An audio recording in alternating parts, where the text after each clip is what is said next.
the face behind Girls Gone Wild, but behind the late night ads was a story the cameras never showed.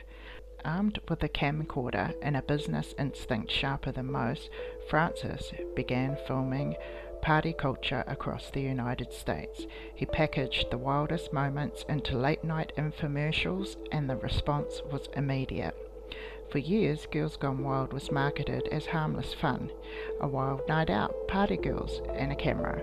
But behind the late-night ads was a business model built on one thing: young women who often had no idea how far their images would travel. At its height, the company was pulling in tens of millions of dollars a year, DVD sales, merchandise, endless infomercials running on a loop. Joe Francis wasn't just successful, he was becoming one of the most profitable figures in the adult entertainment world. But the money came with a cost. As the brand grew, so did the allegations. Women came forward saying they were filmed without proper consent. Some said they were pressured, even being locked in rooms with no way out unless they performed. Others said they were too young to legally participate, claims that would become central to several lawsuits.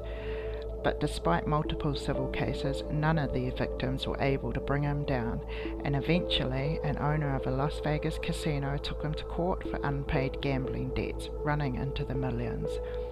By the early 2010s, the empire collapsed. The company filed for bankruptcy and assets were seized. And the man who once boasted about his unstoppable success was suddenly fighting to keep himself out of prison. In the Untold documentary, victims talk about the long-lasting impacts of their images being out in public, 20 years later, many now being mothers. A lot of them talk about being so intoxicated, plied with alcohol, that they didn't know what they were doing. Former staff describe a workplace where women were treated as disposable, interchangeable, and just faces in a product line designed to be churned out, packaged, and sold. Interviews in the documentary recount moments where Francis spoke about women as commodities, not people, reinforcing a culture where their boundaries were second to the footage he wanted. Francis ended up leaving America and setting up base in Mexico. However, his wife Abby filed for divorce some years later amidst allegations of domestic abuse.